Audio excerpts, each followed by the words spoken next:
Hey guys, Guwahati High Courtৰ পৰা latest যেটো notification আহিছে এইটো regarding details লৈ কিনে মই আজি এইটো ভিডিঅ'ত আলোচনা কৰিম। যদি আপুনি গুৱাহাটী হাই কোৰ্টত ছুপাৰ ড্ৰাইভাৰ পোষ্টত এপ্লাই কৰি আছিলে তেতিয়াহ'লে আপোনাৰ কাৰণে এইটো ভিডিঅ' বহুত ইম্পৰ্টেন্ট হ'ব গৈ আছে। কাৰণ অলৰেডি যিখন কেণ্ডিডেট এপ্লাই কৰিছিলে যিসকলৰ এপ্লিকেশ্যনটো চিলেক্ট হৈছে মানে একচেপ্ট হৈছে এইখিনি লিষ্ট লগতে আপোনাৰ ৰিজেক্ট লিষ্টখিনি দিয়া প্ৰভাইড কৰি দিছে লগতে নটিফিকেশ্যন ইছ্যু কৰিছে আৰু ৰিজেক্ট যিখিনি কেণ্ডিডেট ৰিজেক্ট হৈছে সিহঁতে এতিয়া কি কৰিব লাগিব সেইখিনি ডিটেইলছ মই আপোনাক এইটো ভিডিঅ'ত প্ৰভাইড কৰিম। যদি আপুনি ইন্টাৰেষ্টেড দেন আহক দেৰি নকৰি আজিৰ ভিডিঅ'টো আৰম্ভ চাই লওক। প্ৰথমতে আপুনি যিকোনো ব্ৰাউজাৰ এটা ওপেন কৰি ল'ব আৰু তাতে যদি আপুনি সাৰ্চ কৰে gaconline.gov.in সাৰ্চ কৰিলে গুৱাহাটী হাইকোৰ্টৰ যিটো অফিচিয়েল ৱেবছাইট আছে আপুনি এটা ভিজিট কৰিব পাৰিব যিটো লিংক মই এই ভিডিঅ'ৰ ডেসক্ৰিপচনতো আপোনাক প্ৰভাইড কৰি দিম। নেক্সট আপুনি চাব ৰাইট সাইডত দিয়া আছে জুডিশিয়াল লিংক এই অপচনত যাব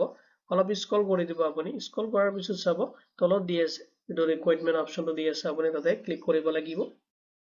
ড্ৰপ ডাউনত অপচন কিনে আহি যাব যত আপুনি চেক কৰিব পাৰিব প্ৰিন্সিপাল সিট এণ্ড বেঞ্চ অপচনটো দিয়া আছে আপুনি এইটো অপচনত ক্লিক কৰি দিব লাগিব। ক্লিক কৰি দিয়াৰ লগে লগে যিটো নেক্সট পেজ হয় এটোত আপুনি ৰিডাইৰেক্ট হৈ যাব যেটো অফিচিয়েল যেটো নোটিফিকেশন ৰিকুৱাৰমেন্ট ৰিগাৰ্ডিং এটা আপুনি ভিজিট কৰিব পাৰিব। নেক্সট চাব ওপৰতে দিয়া আছে যেটো নোটিফিকেশন অলৰেডি ৰিলিজ কৰি দিছে ছুপাৰ ড্ৰাইভাৰৰ কাৰণে যিখিনি লিষ্ট সেইখিনি ফাৰ্ষ্টত চাব নোটিফিকেশন অপচনটো দিয়া আছে আপুনি যদি নোটিফিকেশন অপচনটোত ক্লিক কৰে যেটো অফিচিয়েল নোটিফিকেশন ৰিলিজ কৰিছে এইটো নোটিফিকেশন আপুনি চেক কৰিব পাৰিব আপোনাৰ তাত ডাউনলোড হৈ যাব যেটো লিংক মই এই ভিডিঅ'ৰ ডেসক্ৰিপচনত আপোনাক প্ৰভাইড কৰি দিম। নেক্সট চাব আপুনি প্ৰভিজনেল লিষ্ট অপচনটো দি আছে আপুনি প্ৰভিজনেল লিষ্ট অপচনটোত ক্লিক কৰিব লাগিব আৰু যেতিয়া আপুনি এটা ক্লিক কৰিব ক্লিক কৰাৰ লগে লগে যিখিনি কেণ্ডিডেটৰ এপ্লিকেশ্যনটো একচেপ্ট কৰা হৈছে সেইখনৰ ডিটেইলছ ইয়াতে প্ৰভাইড কৰি দি আছে। আপুনি চাওক ফাৰ্ষ্টত আপুনি চাব যেটো ৰেজিষ্ট্ৰেচন কোড নাম্বাৰটো দি আছে এইটো হিচাপত আপুনি চেক কৰিব লাগিব আপোনাৰ এপ্লিকেশ্যনটো একচেপ্ট হৈছে না নাই আপোনাৰ নামটো এইটো সাইডত দিয়া থাকিব লগতে আপুনি আপোনাৰ ৰোল নাম্বাৰটো ইয়াৰ পৰা চেক কৰিব পাৰিব। নেক্সটত চাব আপোনাৰ যেটো ৰিজেক্ট লিষ্ট অপচনটো দি আছে আপুনি এতে ক্লিক কৰি দিব লাগিব আৰু ৰিজেক্ট যেটো লিষ্ট অপচনটোত ক্লিক কৰিলে যিসকল কেণ্ডিডেটৰ এপ্লিকেশ্যনটো ৰিজেক্ট হৈছে সেইখিনি এডি কেণ্ডিডেটৰ লিষ্ট এটা প্ৰভাইড কৰি দিছে এইটো পিডিএফ ফৰমেটত মই আপোনাক এইটো লিংকও প্ৰভাইড কৰি দিম আপুনি ভিডিঅ'ৰ ডেসক্ৰিপচনৰ পৰা চেক কৰিব পাৰিব। আপোনাৰ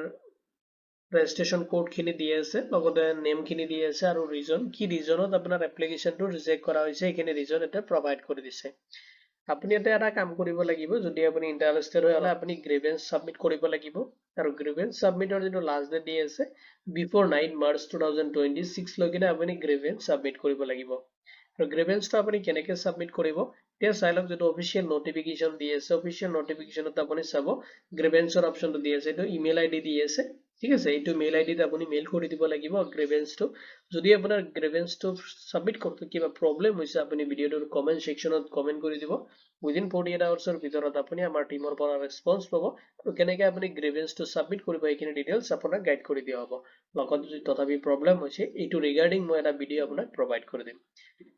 নোটিফিকেশন ৰিলেটেড কোনো ধৰণৰ যদি কোৱেশ্চন থাকে আপুনি ভিডিঅ'টোৰ কমেন্ট সেকশনত কমেন্ট কৰি দিব আমাৰ টিমৰ পৰা আপুনি ৰেসপন্স পাব। ভিডিঅ'টো চোৱাৰ বাবে ধন্যবাদ দি কিনে আজিৰ ভিডিঅ' ইমানতে সামৰিছো।